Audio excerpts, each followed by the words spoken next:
What's up? What's happening? What is going on? Cantaloupes, the 2018 NFL season is quickly approaching, and while a couple changes have been made, there are a couple things that we actually think should still be changed. Sure, they changed the catching rule, which is a million times better than what it was last year. But that being said, like I said, there's still a lot more that can be done. I'm Mike Cantalupo, and today we present 10 NFL rule changes we'd like to see. First up, fumbling the ball out of the end zone equals offense retains. If the offense fumbles a ball out of the end zone, it's currently a touchback. Now, you may not understand exactly what I'm saying, but take a look at Austin Seferian-Jenkins in 2017.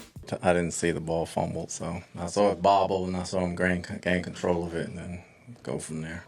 It is what it is. The same thing happened to Derek Carr. Stretching, nothing goes out of bounds, ball's out of his hands, inside the pylon. Oh my goodness. Easy one to call. That is the rule. Seen this a couple of times this year before. These were crucial, game-changing decisions, and it's kind of a stupid rule. Roughing the passer. Some hits on the quarterback are worthy of a penalty. Do not get me twisted at all. But there are others that are not. It should be a more strict, concrete rule. Take a look at this. Six is coming in. Muhammad Wilkerson. Oh my gosh. Ooh.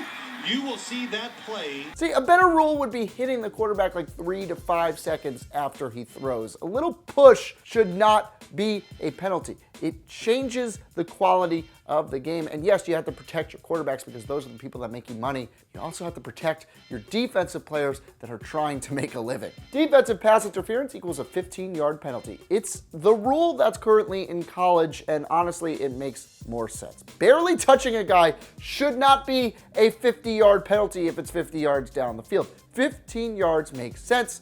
That, look. Flushed out again, signals deep downfield, and it is a flag for interference here. Games should not be decided by long penalties. Offenses shouldn't force pass interferences to get an advantage. It's not the sanctity of the game I love. No illegal formation penalties. It's a very complicated rule, and the complete definition is completely unclear. Formations probably shouldn't be illegal. Let the offensive linemen do whatever they want, be receivers, whatever, but let the defense work with those formations. I mean, the Philly special was apparently an illegal formation rule, but it was not called. That was a great play. That almost didn't happen. Redefine pass interference. The catching rule in the NFL is its worst controversy, but pass interference also needs a really new ruling. Refs always seem to miss blatant pass interference. It's totally subjective, but then sometimes the tiniest things could be penalties.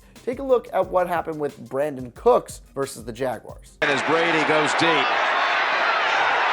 And it was a little shove, yes, Boye.